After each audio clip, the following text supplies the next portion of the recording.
এদিকে দেশের বিভিন্ন স্থানে গণকবর ও নদীতে ভাসিয়ে দেয়া মরদেহ শনাক্ত হলে জুলাই শহীদের সংখ্যা ১৪০০ ছাড়িয়ে যেতে পারে বলে জানিয়েছেন আন্তর্জাতিক অপরাধ ট্রাইব্যুনালের চিফ প্রসিকিউটর। শহীদদের শনাক্তে তদন্ত চলছে জানিয়ে তিনি বলেন, গণহত্যার সাথে জড়িতরা যত প্রভাবশালীই হোক, সবাইকেই বিচারের মুখোমুখি করা হবে। সকালে রায়ের বাজার কবরস্থানে জুলাই শহীদদের গণকবর পরিদর্শনে গিয়ে এসব কথা বলেন তিনি।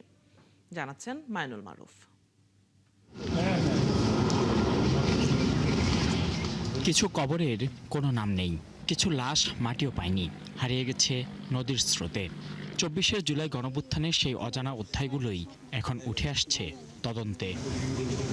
বুধবার রাজধানীর রায়েরবাজারে জুলাই শহীদদের গণকবর পরিদর্শন করেন আন্তর্জাতিক অপরাধ ট্রাইব্যুনালের চিফ প্রসিকিউটর আমিনুল ইসলাম।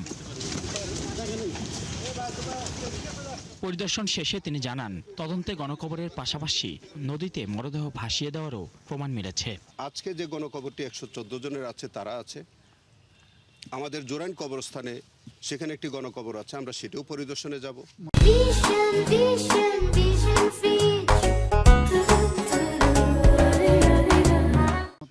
আমাদের মাতোয়াইলে একটি গণকবর আছে, সেটা আমরা পরিদর্শনে যাব। আমাদের নারায়ণগঞ্জে একটি গণকবর আছে, সেটা আমরা পরিদর্শনে যাব। আমাদের একটা মুন্সিগঞ্জে একটা বড় গণকবর আছে, সেটা আমরা পরিদর্শনে যাব। আমাদের ঢাকারই একটি নিকটস্থ নদীতে একটি হাসপাতাল থেকে অনেক ডেড বডি পানিতে ভাসিয়ে দেওয়া হয়েছে, সেই তথ্য আমরা ইনভেস্টিগেশনে পেয়েছি। চিফ প্রসিকিউটর আরও বলেন, সরকারি গেজেটে অন্তর্ভুক্ত শহীদদের বাইরেও গণকবর ও নদী থেকে পাওয়া মরদেহগুলোর পরিচয় শনাক্তের কাজ চলছে। সব মরদেহের পরিচয় নিশ্চিত করা গেলে শহীদদের প্রকৃত সংখ্যা ১৪০০ ছাড়িয়ে যেতে পারে বলেও জানান তিনি। আমাদের যে ৮৩৪ অথবা পরবর্তীতে আরও ৮টি লাশ, প্রায় ৮৬৫টা আমাদের ইতিমধ্যে শনাক্ত হয়েছে। আর বাকি যেগুলো শনাক্ত হয়নি, সেটার বিষয়ে আমরা এখন তদন্ত কাজ করছি।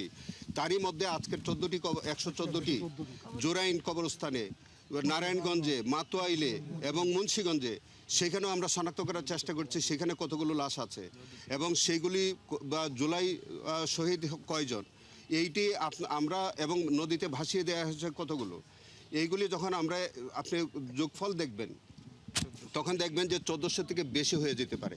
জুলাই গণঅভ্যুত্থানে শহীদদের পূর্ণাঙ্গ তালিকা প্রণয়নের পাশাপাশি গণহত্যার সঙ্গে জড়িতদের বিচারের মুখোমুখি করা হবে বলেও জানান চিফ প্রসিকিউটর। মাইনুল মারুফ, ৭১, ঢাকা।